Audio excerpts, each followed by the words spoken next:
follow this ball all the way through.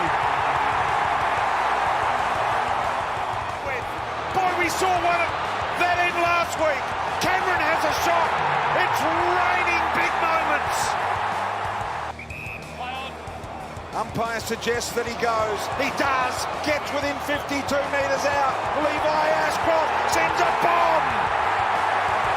They've kicked 4 of the last 5 goals. A rare touch for him. Ashcroft got it to Bruce. Out the back. Cameron looking to get over the top. It's marked. Off to Neil. From 50. Lockie Neil. 3 in a row, Brisbane. Blitzards has had a huge final series. He gets clobbered in a tackle by Rayner. Advantage paid. Here's Neil again.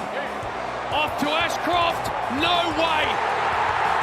What is going on? Right, man. Smith. And there we go again. Rayner, brilliant. The Brisbane Lions will win back-to-back AFL premierships. Amazing scenes. The Brisbane Lions fancast is back for another week as we celebrate a week of being back-to-back premiers. As we currently record it Sunday night, the Broncos have just scored their second try, courtesy of Reece Walsh, and they are trying to bridge the gap here with the Storm in their respective grand finals. So by the time everyone hears this, the results will be one and done, so don't even worry about it too much. We're going to have a look back on the season that was, talk about the good bits, the bad bits, of course, a chat about Chris Fagan, who we completely neglected to mention last week in our grand final celebrations. There's been a few list changes both on and off the field, so we'll have a chat about those as well and answer a couple of questions and look forward to what's going on in 2026. Pat, a week after the AFL grand final where we've gone back to back, how's things feeling? How many times have you watched it? I haven't watched it again, but I listened to the SEN radio at some point, just while I was doing something else, because you can it gets to the point where you can sort of see it in your own head. I was watching Lord of the Rings today, and I wasn't really paying any attention, but I could see the film in my mind's eye without having to really pay too much attention. So a little bit like that. So if you're being compared to Lord of the Rings, good job, Brisbane Lions. So yes, I haven't watched it again. It is funny how, I know trade week and all of that stuff, you know that I hate it. Yes. I just don't have any time for it. It is amazing how football and the actual discourse of the season just completely, it's gone. It happens and it's gone in like 2 days. There's just... Oh God, the cat nearly fell off. There's just not really too much happening. You're sort of like, who can I hear or who can I listen to talk about this? And you get stuck with like Adam Simpson, who's good. And his co-host suggesting that Kate McCarthy was cheering too much in the commentary box for Triple M. And it's like, shut up, dude. Like, have you not listened to every other commentary box ever? Or yourself? I don't know who it was. But anyway, bit of a tangent. This cat is obviously aware that they got belted in the grand final and now it's being a pain. So, yeah. It's been a fine week, and Geelong is a dour place when the Cats lose, and that makes me happy. Yeah, it is a bit strange. Like, after the game, you get one episode of 360, one episode of On the Couch. We've got an agenda setters, but that was basically just trade talk. And it was pretty horrible, wasn't it? And everyone just like goes off on leave, which, I get it. And for a long time, trade period and how we're going to improve the list is all we had to look forward to. But I just want to bask. I want to consume it all and find out what everyone else thinks about this great team of ours. But I guess it's going to be up to us largely to do that. So we'll have a couple more podcasts left for the year, and then we'll set sail for a couple of months as well, and come back to you in 2026 where we look to go the three-peat again, 20 plus years after the first one. Going early, are you? No, I went early last week, didn't I? It is hard to sort of fathom. You look back since the AFL in 2000, and now Brisbane sit atop the tree of, premierships won since then, and since 2020 we've won the most games by quite a bit, and by all those metrics we are the most successful club. And it just doesn't, I guess it doesn't feel like that, because obviously there was one very big peak at the very start of the millennium, and then a big old trough, and now we're peaking again, and who knows how long that's all going to last. But hopefully at least for another year or two, which would be great. 7 years, as we know, is in finals and prelims and grand finals and premierships is they're hard to come by, so we need to make the most of it while we're here. And I remember saying to you, probably during 2024, during this season there, is like my biggest fear, and I'm sure the biggest fear of a lot of Lions fans, is that we are going to waste this opportunity that we've got with this list and, being competitive for such a long time and walk away with it, with nothing from it. So now that we've got two flags to frank, everything that's been going on over the last 7 years, it really does feel a bit surreal. And, a lot of people in the media are sort of throwing around the word dynasty. It's like, is this a dynasty team? Is 2 enough? Back-to-back 3 grand finals? Do you need 3? All that sort of stuff. So at least that conversation's being had. Yeah, it's sort of, to me, there's a kind of unquantifiable element to it, because going back-to-back is really difficult, obviously. There's not many teams that have done it. Like so Adelaide did it in the 90s, under a different format, different sort of game, I guess. So fair play. We did it. Geelong never did it. Nope. Hawthorn did it, and then Richmond eventually did it, but failed at the first attempt of doing it. So, and then you look at some of the really quite highly regarded teams like Essendon in 2000. They weren't able to do it, and people call them underachievers, and people still talk about that team, but it sort of fell apart when they didn't do it. So my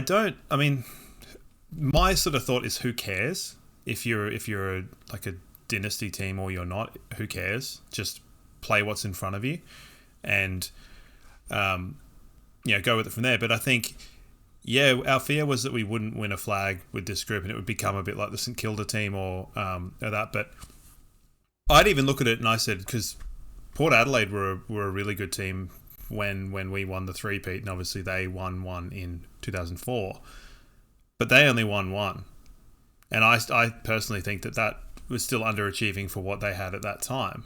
So no one can really call us underachievers. We've kind of, it's not like a Melbourne situation where people a few years ago were saying, oh, they could go on and win a whole bunch. It's like, well, at least we went on and won another one.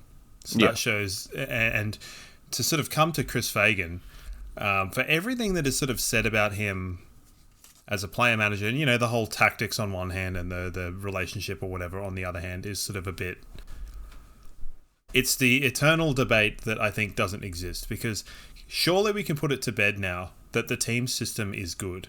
The team system is so good, in fact, that you can have 1 million of the premiership players from last year not in the team and still make a grand final and still win. It must be a good system. You have 3 teenagers and 8 under the age of 22. So, yes. I don't want to hear any rhetoric about him not being a good tactics coach or not, it's bullshit. It's just factually incorrect at this point in time. You can have Murray Davis leave the club. Oh, cool. Well, we'll just win another premiership. Oh, cool. Well, we'll have all these injuries year and then the next year. But it's still McRae and Scott have better systems and he's just good at... It's no. His system is actually the best system because all of the players know what to do. Whether it's 19-year-old Gallup coming in to play key forward. It does my head in. And I can't understand the disrespect to Chris Fagan. And I'm so glad that he's won 3... Coach of the Years, voted by his peers, and Chris Scott has won none. Because if you want to talk about maximizing your list, it was a perfect opportunity for Chris Scott to be able to do that in this grand final, and he failed. None of his younger players really performed. His role players did fuck all, and his superstars didn't do anything. Like that's his point. Where's Sam Newman, who called Sydney pathetic? Should he not be calling Geelong pathetic with what they dished up in the second half of that, or the last quarter? I know that's a bit harsh and a bit of a stretch. Yeah. Yeah. But still, where are you, Sam Newman? Look, no, I think that talk will disappear. It has to. Much like the talk of us, all the talk about us at the MCG was there for such a long time, and there was the mentally fragile, that chat was around, and all that stuff just disappears because you just prove them wrong, and you win games that you shouldn't. You win games that you should. You suffer a big loss, then you come back and you bounce back, and then you remind everyone that actually no, we are still the premiers, and any chat about anything to do with Chris Fagan and his ability to coach and lead people, like, it just has to disappear now because he's got 2 bloody premierships to go back on. So I think, like, even I don't think he'll lose sleep at night at the moment. But what I will say is, having watched Unfiltered, weeks ago, I do hope the people near him are keeping an eye on him. Yes, he didn't have a great time after last year, and I don't know why.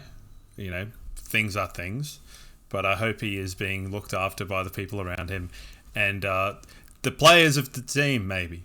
Yes, well, if some of the footage that's appearing from some of the players, they've been enjoying their last week, that's for sure. I think Lachie Neale has been absolutely tearing himself a new one since going back to back. So good for them. I know a couple of the boys are now overseas since the BNF night. I know a couple of them even had midnight flights booked after the BNF, so they were like gone as soon as they possibly could. So they're off enjoying it, and they'll be back for November, December to start again. So that's it's something to look forward to.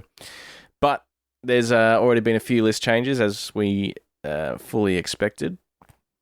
Starcevic and Archie out, and they will be Starcevic, although he's a free agent, looks like that'll get done via trade with that compensation pick that the AFL handed West Coast, so that looks like that's going to be the case there. Archie will have to be traded to Adelaide, and I guess we'll have to figure out, we won't have to figure out, they're going to figure out what is going to be an appropriate deal there.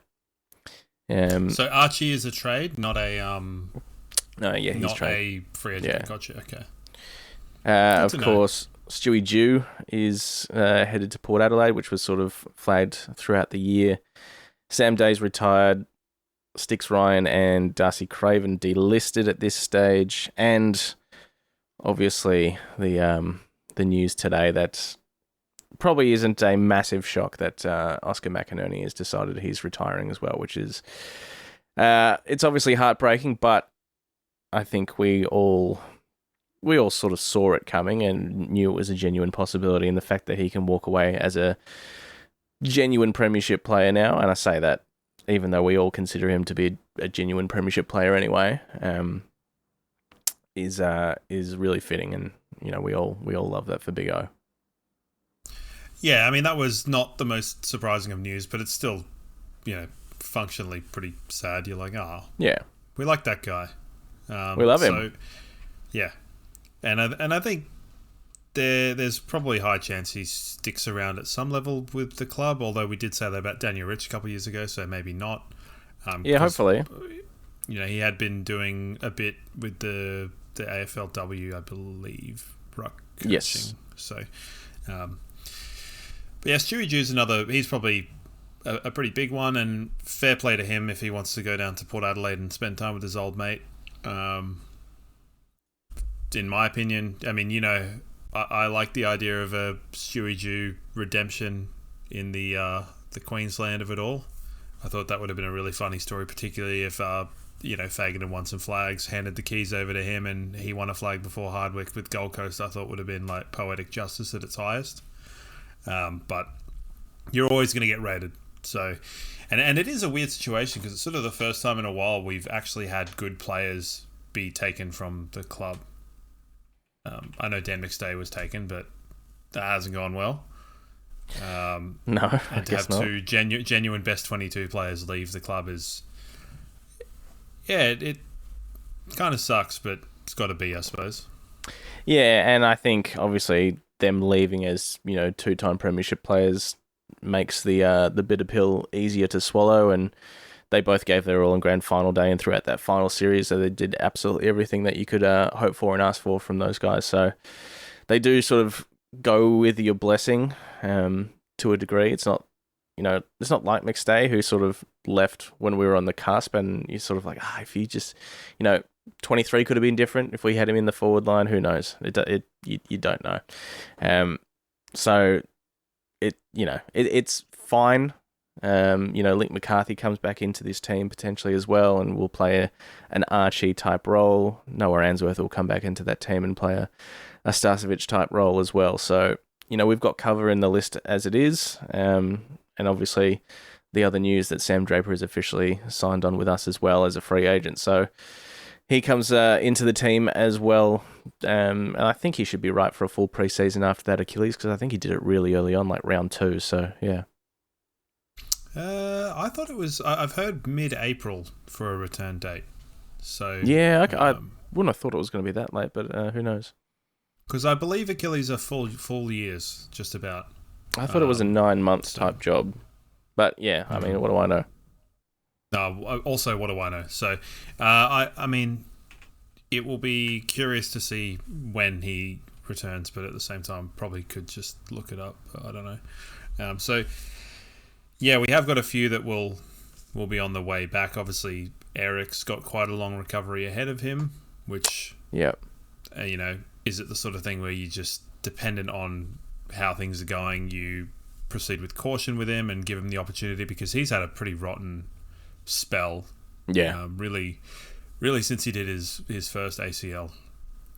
Yeah, and then really obviously he hasn't really had good full preseason go at it, and that sucks, because you would want him to, because I think he deserves it. And another one worth noting, I think Dev Rob requested a trade to West Coast, which, I mean, you know, it's not really a surprise in the slightest. Not even a little bit. and I genuinely hope that we see him play week in, week out for the Eagles, because he's he stands to be the next. I mean, yeah, he's a good AFL player that just, you know, victim of circumstance, hasn't been able to get a run with it with us, and yeah, he could be the next Ben Keys type operator and play some really good footy for another club. So I do hope we see that, and he gets a good crack at it.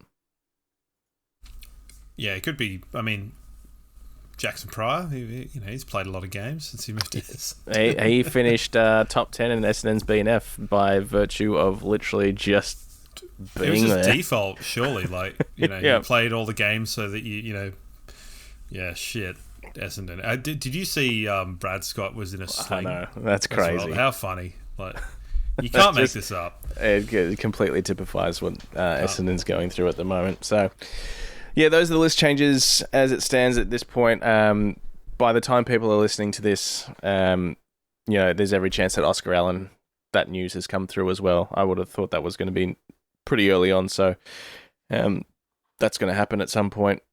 So he'll come into the fold, and I guess it just, with everything going on with Eric Hipwood, it puts us in a position where we don't have to rush him and his recovery, which is good. Providing Oscar Allen stays fit, and providing Logan Morris and Ty Gallup stay fit, and all that sort of stuff as well, and Darcy Gardner as well. So, Jack Payne is another one that is obviously looking to come back into that team as well. We'll probably miss the start of the season, so probably midway through 2026, we might see him. Yeah, the patella's not good. So after the bye. Yeah. Hopefully. Well, I did sort of, we got a few questions which we'll get onto later, but with some of the long-termers, given our recent history of long-termers, maybe tempering our expectations of them is probably a good way to go. So it's not to say we're not going to do a back-to-back-to-back. Still think we're, you're never closer to a triple premiership than after you've gone back to back. So, wise words, famous words. Hey, it worked last year. It did. It did.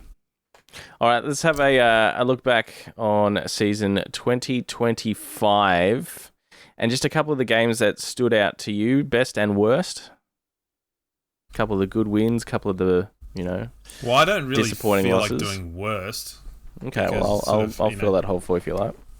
Because it's just, I mean, the worst ones, I'm like, well, why does it matter? I quite enjoyed us beating Geelong at Cardinia. Yeah. I mean, to be honest, That's a standout. It's like every really bad performance was just, oh yeah, cool, we're just going to win the next week in like a backs to the wall situation. So the kind of there was not really a prolonged time of, oh no, this sucks. Except maybe that the draw followed by the Melbourne loss, which was a pain in the ass. But yeah, that was bad, Yeah. and Adelaide into GWS was pretty grim as well. Just the nature of Both. those losses. Yeah, just there to be won both of those games. So those were pretty upsetting at the time. But I loved the second half smashing of the Western Bulldogs. That was a lot of fun. Probably some of the most fun football, I think. Yeah, Gather in Round terms was of good. watching. It was just, it was Globetrotters nonsense. I mean, Hawthorn was great. Seeing Noah absolutely blanket. Watson was good. And yeah, Geelong Cardinia was awesome. And obviously beating the Pies at MCG was also good. Doing that twice is pretty fantastic. So yeah, a lot of good performances when they needed to be, and that was something I think we talked about throughout the season. I was very steadfast, and I think the team can just like pull their finger out when they choose to, and they chose to, and they won the premiership. So good for them. Freo in Perth was pretty good as well. Off the back of that Sydney loss, that was a huge win.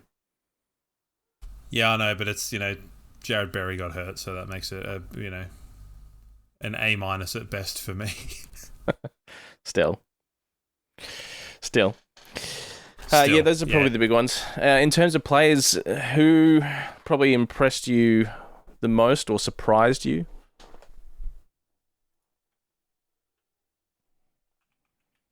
It's a good question. Probably, I think Logan Morris really stepped up Yeah. in a way that we hoped, but it sort of exceeded expectation. I must admit, I can't say Jasper Fletcher because I expected him to be this good. And we'll go back to, if you want to go back and listen to the preseason stuff, there were a lot of people that had Jasper Fletcher on the fringes of the team. Yeah. And I was like, you guys are out of your mind. He's been given Voss's number. This guy he will play forever. Like he will never be dropped. He's too good. And he had that whole weird, like, I'm going to have one beer and then start my preseason in bloody September 31st last year. So, and it showed. So Logan for me, and I'm trying to think if there's anyone else that I can think of. I mean, Wilmot was obviously awesome. Yeah. He stepped right up. And Fort, I think, like, in terms of rucking a whole season, Fort did exceptionally well. Yep. Even though he's like, I don't know, probably still younger than me, but he doesn't look it. Does he? No, he doesn't. Probably the other one, and it is, I guess, I mean, he's already an A-grader heading into this season, but, I mean, Hugh McCluggage's ability to lift into what he became as well, mixing the inside and the outside work, and All-Australian year, finally. Genuinely surprised he didn't win the BNF, but in the same breath, like, absolutely stoked for the bloke that did win it.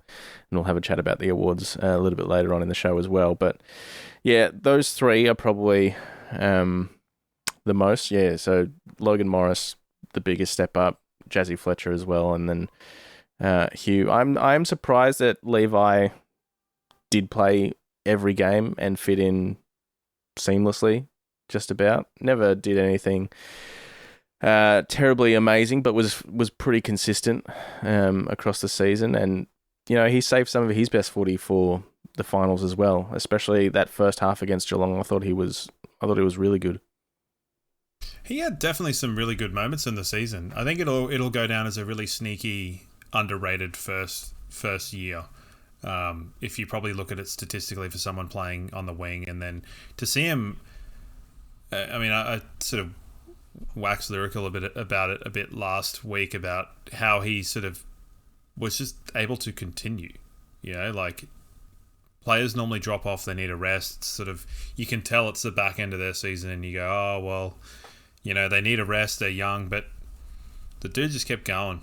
And there was a couple of games there where you think to yourself, "Oh, how's he gonna finish this season off?" But they never really they weren't grouped together, and I think it was learning how to play certain roles within the team as well, because there was a period of maybe a game and a half where when he got the ball into the back pocket after a kick out, and you're like, oh no, it's going to be one of them Louis Taylor kicks. It's going to go up in the air. But I think he'll only get better, and his tank has always been, I think, something that people have been quite impressed with, more so than Will. So that will be one to watch next year, and I think he's got a lot of dog in him, which is good, more so than Will. He's like the villain brother. Yeah. Did you get the chance to go back and obviously he kicked one of the great grand final goals, but did you see that ball drop yet? I did, but it doesn't look gross. that bad. It's pretty gross. It was perfect for what it needed to be. I mean, it went through the goal hole, so who cares, I guess. But yeah, every time I watch it, I still think, how has that gone through? How is that not just munged off the side of your boot? Yeah, but also think about how many times in like weird games where we've been playing like, I don't know, idiots, and they've like just mongrel punt the ball to a guy next to another guy and you're like,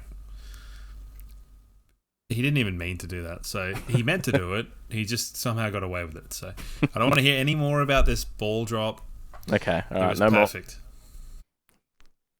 It certainly was. Look, and a big shout out to one of the members of the Discord, and I can't get it up now because otherwise it'll completely fudge the video here, but that Lace Out account on Twitter that did all the alternative commentaries via the different radio stations.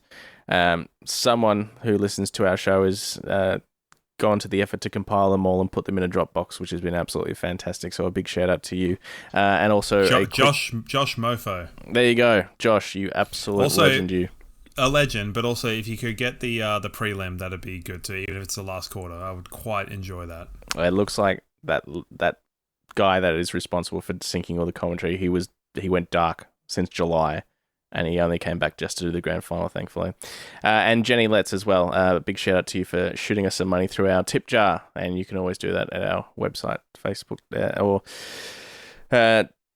social media pages, all that sort of stuff. BrisbaneLionsFancast.com.au. So lovely. Thank you to everyone that's gotten on board in one way or the other across the year. One thing I still find is, I've been in Victoria for 7 years now, or whatever. Still can't get around. I like it, but daylight savings really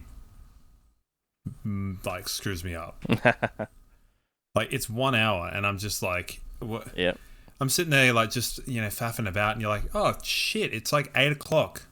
I don't understand how 1 hour can be that detrimental to life. Yeah, it'll do a number on you. Yeah. Did it always do a number on you when you were growing up, or were you kind of? You did get used to it. Yeah, you get used to it. I think after 7 years you get used to it, but is it just my brain is smooth or something and can't conceptualize time?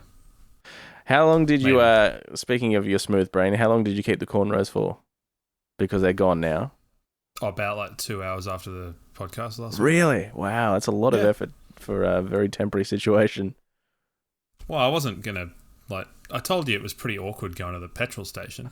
It wasn't. You're getting weird looks and stuff. So, yeah, it is what it is. I'll ask, Jonathan Brown got 3 lines shaved in his head. Yeah. And I thought that got way more fanfare than what I did. And what I did probably took significantly more effort, and Jonathan Brown will just shave his head and look the same in about 2 weeks' time. Well, by the time he was at the BNF, he'd shaved it. So, yeah, he was fine. He that's his haircut. You know, yes, his haircut is shaved head. So, although that said, I suppose you could argue that mine looked the same after. It did actually. So, for anyone wondering, when they were taken out, it really was like Reville's hair when he has it in the pony and it's all frizzy. It was really like that. It was quite amusing. Yeah, I was like, oh, the pony, the Bratz pony. It's all frizzy. So, you know, an experience to be had, one that I will not be having again. Fair enough. All right, looking at the lineup for next year, I know we've had a couple of questions in the Discord about this one from our friend Josh. If everyone is healthy, who misses best 22 in the forward line when everyone is fully fit? Draper, Allen, Hipwood, Gallup, Morris. Likewise, who misses in the back six out of Payne, Lester, Gardner, Duday, and Answorth? So do you want me to do what I think my round one team would be? Yeah. Or do you want me to do the best one? Let's start with the round one team and then go for the best team from there. So round one, I have... There's going to be one thing you don't like about this. It's going to be funny. We have no sub anymore. So that's right. On the bench, which I have had some insane conversations with people regarding the sub and them just not able to understand. It was all on the back of the Chris Scott being annoyed about the sub and Geelong people not really understanding, like, I guess how it works.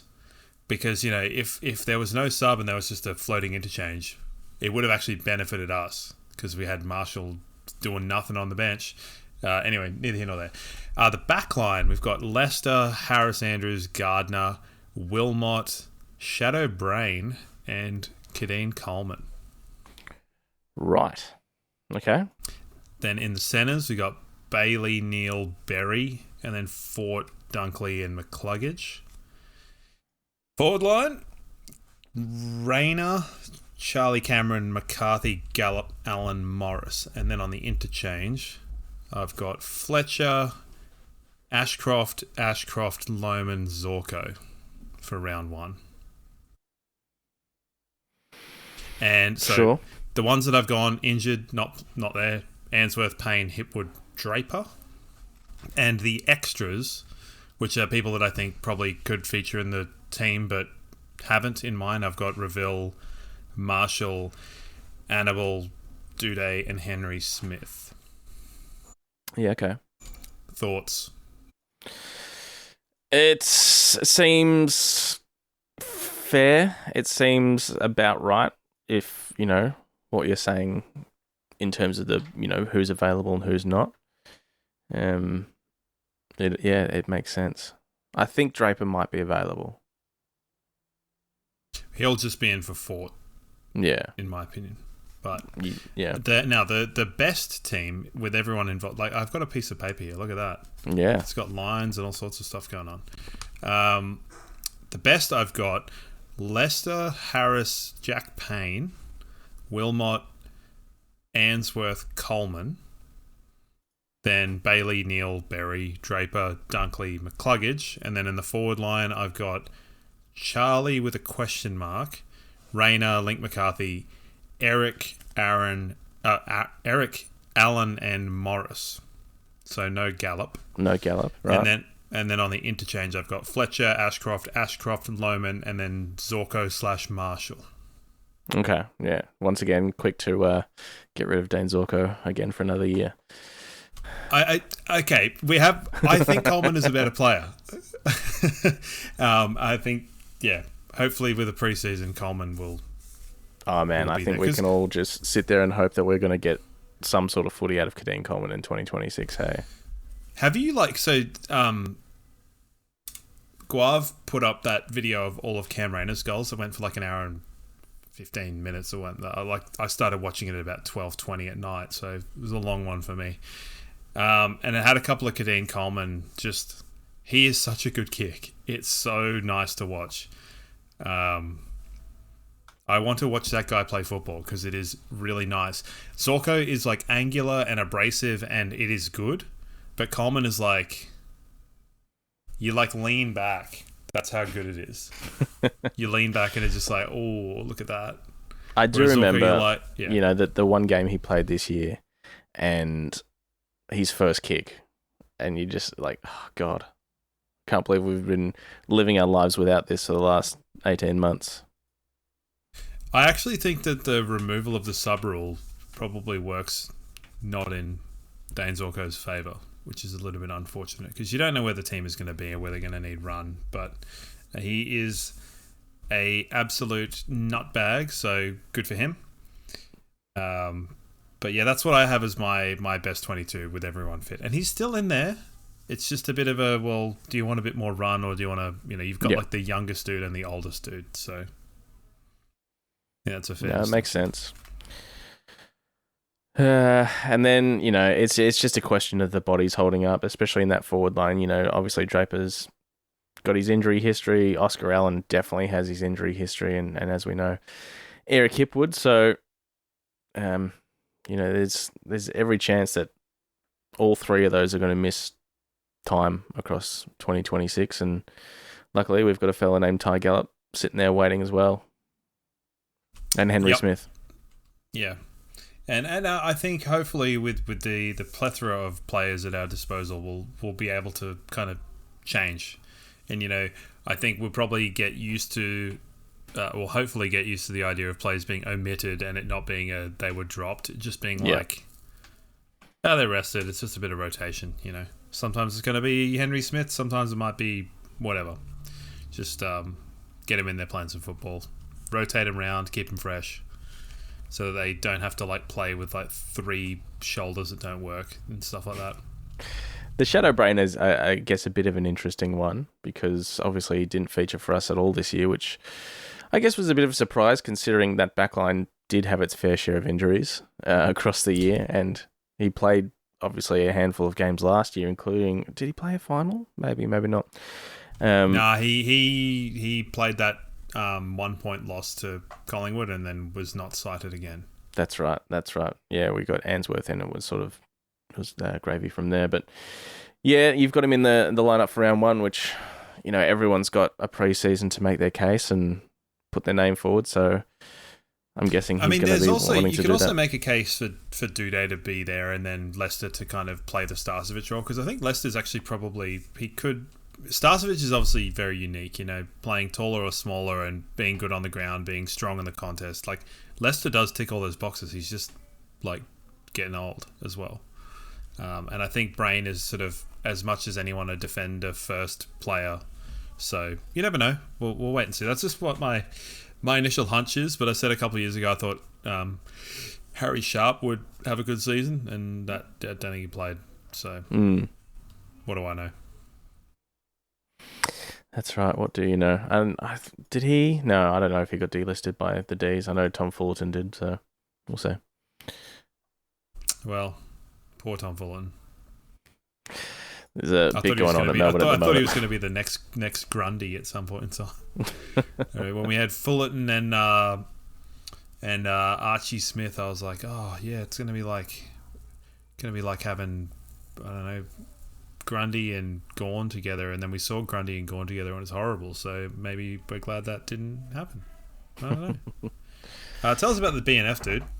The BNF, great night, and as you know, most people would probably know at the moment who's walked away the winner. Josh Dunkley has won his first Merit Murray medal ahead of Hugh McCluggage, which is fantastic stuff. He also won the Trademark Player of the Year and the Players Player of the Year. So he has had a big year, Josh Dunkley. He made the AA squad, won the AFL's Most Courageous Player, played a grand final with a grade 3 syndesmosis, and has walked away with a handful of awards. So he's done very, very well there. Levi Rookie of the Year, which was a bit of a no-brainer, I suppose. Most Professional, Hugh McCluggage. Finals Player of the Year, Harris Andrews, makes sense. And the Yui Game Changer Award, sponsor award, was Zach Bailey, or if you are the fella that made the announcement, Bailey Smith, for some reason. Greg Swan and Eric Hipwood life memberships, which is fantastic. Yeah, I don't know how you can make that kind of cock up, but there you go. I suppose Yeah, Bailey Smith does do that to people, including himself and those around him, because he is making his football club look a bit foolish at the moment, and good for him. There's a bit going on with him and Caro. Did you read Caro's article in The Age? I read most, half of it, maybe. Good I portion thought of it it. was pretty reasonable, personally. Yeah.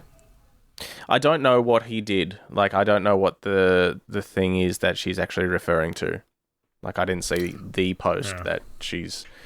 but it was funny because it does sort of beg the question about certain narratives, because it was like widely accepted that what's his face, the other guy that dressed up as her, Holmes. Yeah, Holmes. That Holmes got her permission, and she's like, "No, you didn't." So, pretty funny that. What has the back and forth? Has there been any clapback from Smith, or has he gone AWOL? I think he's gone AWOL. I think he's just sort of disappeared into the night. Yeah. Well, there'll be no more Mad Mondays for Geelong. An age-old tradition, and it took one guy to ruin it. So, good for him, I suppose. Really making it. It's going to be so funny when he gets injured or has a bit of a form slump. That's what I'm curious about. But I guess he's falling back on the fact that he's actually performed pretty well, and not in that grand final. No, but he wasn't alone there. True, but also he puts himself on a pedestal, so you can't just, when you do that and portray yourself like that, you then cannot be like, oh well, I'm just part of the team, because he portrays himself as bigger than the team. So if you don't perform, you got to cop it more than most, and he does, and somehow, gets away with it. He's probably whatever. Good for him. Let's have a chat about the girls, because they are on a bit of a winning streak at the moment. After a pretty tough start to the year, they've won their last few, found themselves 5th on the ladder, so in with a shot with 4 rounds to go, which is absolutely fantastic. Smacked the Gold Coast yesterday at People's First Stadium. Courtney Hodder was just unstoppable. 4 goals, 8 tackles, back to her best. Belle Dawes back to her best as well. Jade Allinger is putting together a hell of a season, as is Talia Hickey and Sophie Conway. I mean, the usual suspects, really, when you think about it. But a winnable game against Port Adelaide coming up next week as well. So, hopefully they can peak at the right time this year. Yeah, I think they were they struggling to win at home, and then they did that thing where we won the premiership, and then they were just like, yeah, well, we're just gonna turn it on. Yep. Is that sort of the way the season's gone? Basically, yeah. No, it's all right. Can't really argue with that, can you? No, not at all. Where do you see them sort of heading in the remainder of the season? I think if they can make a prelim, that'd be pretty good.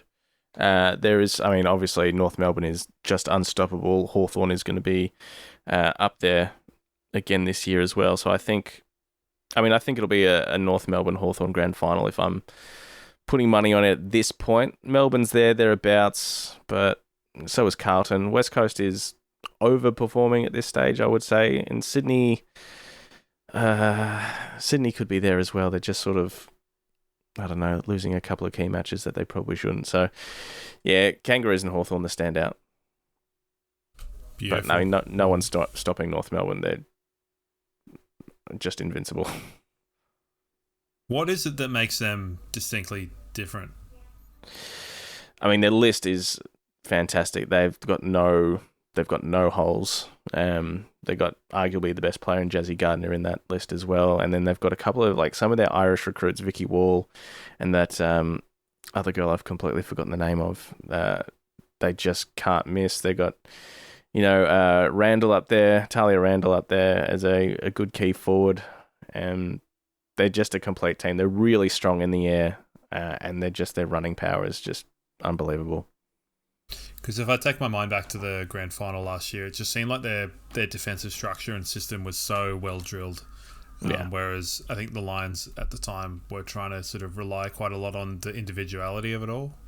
rather than it being like a settled sort of system. But I could be wrong this year, but they just seemed very stringent in defense. Yeah. So,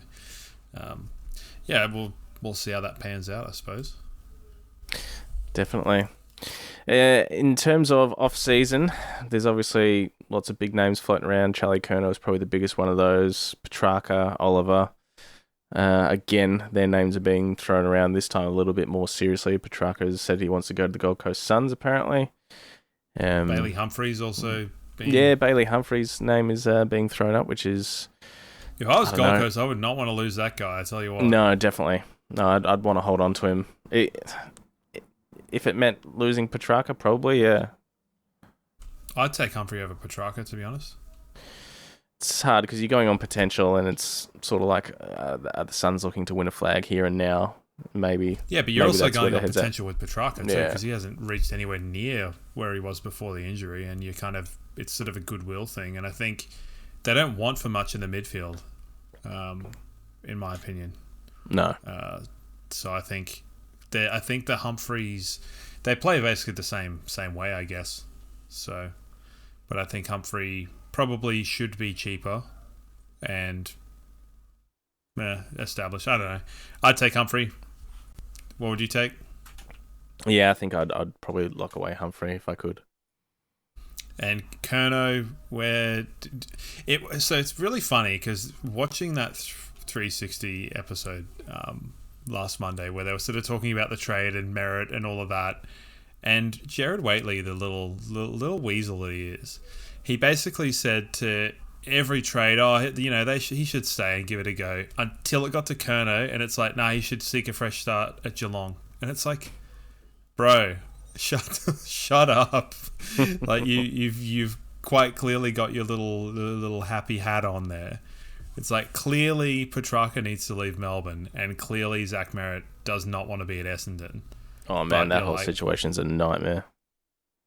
Essendon in general. When Essendon in general, but everything going on with Zach Merritt, that is yucky. Yeah, I mean, I feel bad for Brad Scott as much as anything. That's the only feeling I have about Essendon, is that I feel bad for Brad, but he seems nicer than Chris. He seems more genuine.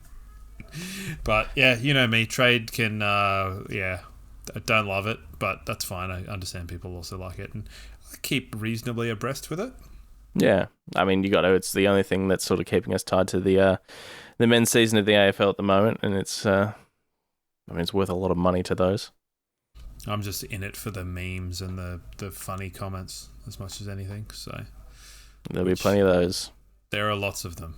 There are a lot of them, and arguing with people about the sub rule and the father sons and the academies and all of this sort of stuff. So I did have an interesting thing to say about the academies and stuff, and I still think that people in Victoria just don't quite understand the difference between junior development in Queensland versus junior development down here, where you can go to school, albeit a good one, down here, and you'll have Matthew Lloyd and Scott Pendlebury, teaching you skills. Whereas the way that I put it, up in Brisbane, you get Tom's dad because he was free on weekends. And that's true. The reality of it. Or you just get the token one guy that is from the one dad from Victoria or South Australia that is the coach de facto. Yeah. You don't actually get, highly skilled individuals teaching kids what it's like to actually play football. So, I mean, that will go on and on and on. But another thing is, you don't have to look far. You can go back to the 2016 draft, and guess how many players were drafted out of Queensland in that draft? Jeez, I don't know. Probably... There were 77 players drafted. How many were from Queensland? 2. Double that, 4. Sure. So it just goes to show that even as long as, as near as 10 years ago, sweet fuck all coming from Queensland. I think one of them was Eric Hipwood, so Ben Keys as well, maybe. So Nice. Good for, I think. But I think people really have the blinders on, and probably similarly we have the blinders on because we're the most successful club of the century. So how good does that feel?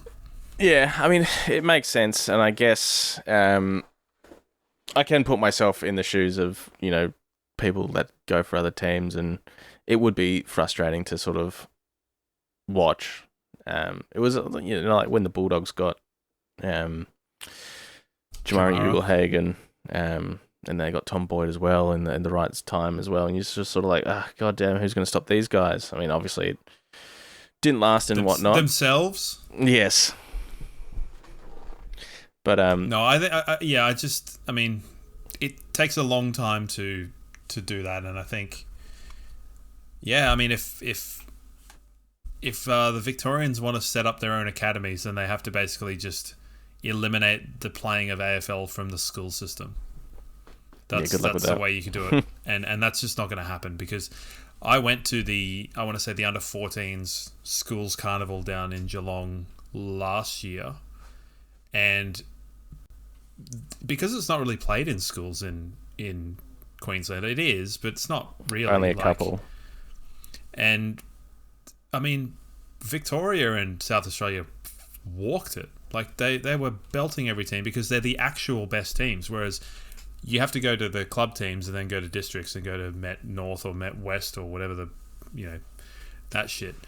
And that's where you will get like representative teams. It's the same caliber. It's a different thing. So I don't know. There's more to it. There's more to it that I don't understand. But I just think that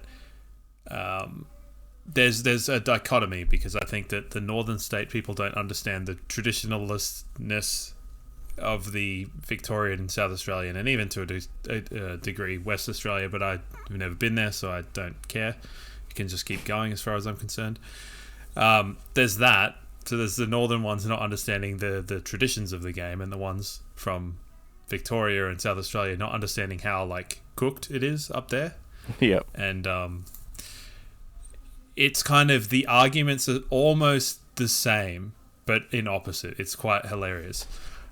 So I'm liable to get yelled at by both because I come across as a know-it-all. So even though I truly know nothing, so beautiful. Is there anything else, or are we kind of done? Well, I mean, just to throw this out there, and once again, people know the results by now, but the Broncos have just hit the front with some more Reece Walsh magic, 24-22. So that's exciting news. City of Brisbane's about to go off if this happens, but plenty for you left. How many minutes to go? 22 minutes left at this point, so there's still plenty. Bloody high-scoring affair. It is a high-scoring game. Yeah, I'm not a league follower myself. There is clearly a house near me watching the game as well, because they're going off their heads. So what are you going to do? I know you follow quite close to the AFLW, but do you do anything in the off season? Other sports. Oh yeah, I switch into cricket mode big time, especially Test. I think because the Ashes being this year, I think I might have to get more involved. Yeah, worth it. I did actually watch a Howie Games clip of him talking to Jason Gillespie about his double ton in Bangladesh. Yeah, which was quite fun. And the way he tells the story is putrid. Like, oh yeah, it's so full of shit. So yeah, that might be one. And so cricket. When does cricket kind of kick off? I know that's the worst thing to say. When does the cricket kick off? When do they pull stumps? Early to mid November. First Gotcha. Test will be at the not the Wacker. God, over in Perth this year. The Wacker. Well, there you go. 21st of November is the first Ashes Test over in Perth, and then it's at the Gabba after that, I believe. Cool. I'm obviously watching my round ball nonsense, which is that game's pretty laborious to watch, I gotta say. It's almost like too tactical, which can make it a little bit frustrating. But also, I'll be following Oscar Piastri's assault at the World Championship in the Grand Prix, which that will be driving around Singapore soon. So Nice. hopefully he had an absolute nightmare last race around. It's like a guy that like literally never makes mistakes, and he just like put it in the wall. Qualifying, put it in the wall. That one, he's like, dude, just chill out. You'll be fine. Stop Zach Baileying this bad boy. Just like kick it straight. So I don't think we've seen a Australian Grand Prix world champion since the 80s, maybe. Jack Brabham? Sure. Is there another one? I don't know. There's no way I know. Motorsport, not Don't you for me. don't you do a sports radio show? Yeah, but it doesn't mean I have to care about motorsport. Yeah, but there's only like 20 guys that do this sport, and one of them's Australian. Like, it's obviously pretty hard to get there. Yeah, I mean, I understand that. It just does absolutely nothing for me. Have you watched Drive to Survive? I knew you were going to ask me that. No, I haven't. No, fair enough. It's just like documentaries are the back door into anything. So, I understand that, and I have heard nothing but good things from a lot of people. But watching cars go round and round is not my thing. To me, I think if you've watched the season and then you watch the documentary, it's a bit like, and I think we'll probably see this with the Lions one. They'll twist the narrative, and it'll be like, oh, but that's not really what happened. What are you talking about? So, well, yeah, it'll be whatever makes good TV. What, rock and roll car crash TV where shit's going down all the time. And I think the Amazon crew got, or whoever it was responsible for it, they got kicked out before our finals run. So I don't think I thought that they got kicked out before the Suns game. Yeah, where maybe they didn't say they were going to be there, or they didn't like announce themselves, and which I think is pretty good because it would paint us as the villains, and then we win. So sucked in. Yeah. Oh well, I guess we'll see. So cricket for you, association football, and cars driving in circles for me. Lovely. Anything else? Are there any other sports? There's plenty. It's like a Winter Olympics or something. I want something really like out of left field. Because I'm sure we've got to find something. Were we doing this like when the Olympics were on? Was it last year? Did I tell you how I got really into the archery? Oh, that's right. Yeah, that's right. Because it was like, it was, as far as spectator sports go, it was fucking awesome. It's so good. All right, I'm going to end on that because I can't be like, I'm into archery. Never fired a bow. I mean, probably not since like grade 7 camp or something like that. That's the time they got us to like shoot a bow. Fortunately, not at anything good like a kangaroo or something, but it's probably a milk carton. All right. Well, whatever you're into over the off season, let us know. And should we come back next week? Wrap things up after trade and draft and all that stuff. Yeah, I mean, I suppose I can do a 102nd episode. Yeah, sounds good. Boost the numbers. It's like a sub appearance.